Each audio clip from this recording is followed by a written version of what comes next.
ওয়ালাইকুম আসসালাম। কি বাবা স্যার না ভিক্ষে দিনকাল খারাপ যাচ্ছে নাকি তোমার? বাবা এই দেখেন না গাঁওখানত জ্বর, কয়দিন থেকে খান নাই? বাবা এই ঈদের পরে একটা দিনই খাসো। তোমার চেয়ারম্যান না চাল ডাল গম টম দেয় না এখন? না চেয়ারম্যান দেয় না? না পাগলি পালে গেছে দেয় না। দেয় না? ও এখন তো ভাগছে না। হ্যাঁ বাবা দেন, দুইবার যাবার না। থাকেন থাকেন থাকেন দেউছি। দেন। টাকাও তো নাই, তা নাও ওই 500 টাকা আছে না। আল্লাহ তোমার মনে সব পূরণ করুক। সামনে আচ্ছা, বছর দোয়া করেন।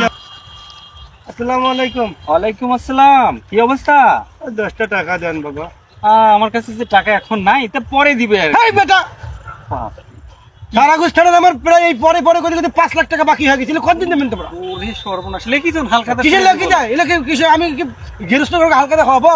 হ্যাঁ বেটারা টাকা দেবে না বললে কি দেব? তারা ওরে সর্বনাশ, এত রাগ, টাকা না দিলে রাগ দেখাচ্ছে কি দেখছেন? বেটার ঘরে জীবনে মাইয়েছে হইবে না।